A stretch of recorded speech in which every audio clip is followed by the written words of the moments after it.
ন্যায় বিচার প্রতিষ্ঠায় আদালত আপন গতিতে চলবে। ন্যায় বিচার এটা মানব অধিকার। আর এই ন্যায় বিচারের মাধ্যমে আমরা মনে করি মানব অধিকার প্রতিষ্ঠিত হয়েছে।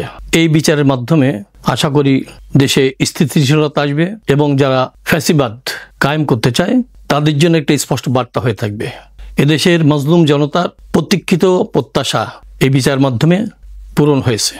আশা করি আগামীতে মাজলুম জনতার সাথে জুলুমের আচরণ কেউ করতে সাহস পাবে না।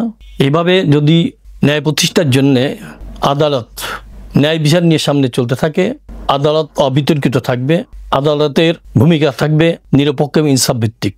সেই সাথে আমাদের পরামর্শ এই রায়কে কেন্দ্র করে প্রতিক্রিয়া দেখাতে কোনো নৈরাজ্য তৈরি না হয়, দেশের সম্পদ নষ্ট না হয়। আমরা নিয়মতান্ত্রিকভাবে সুক্রিয়ার সাথে এই রায়কে স্বাগত জানাবো।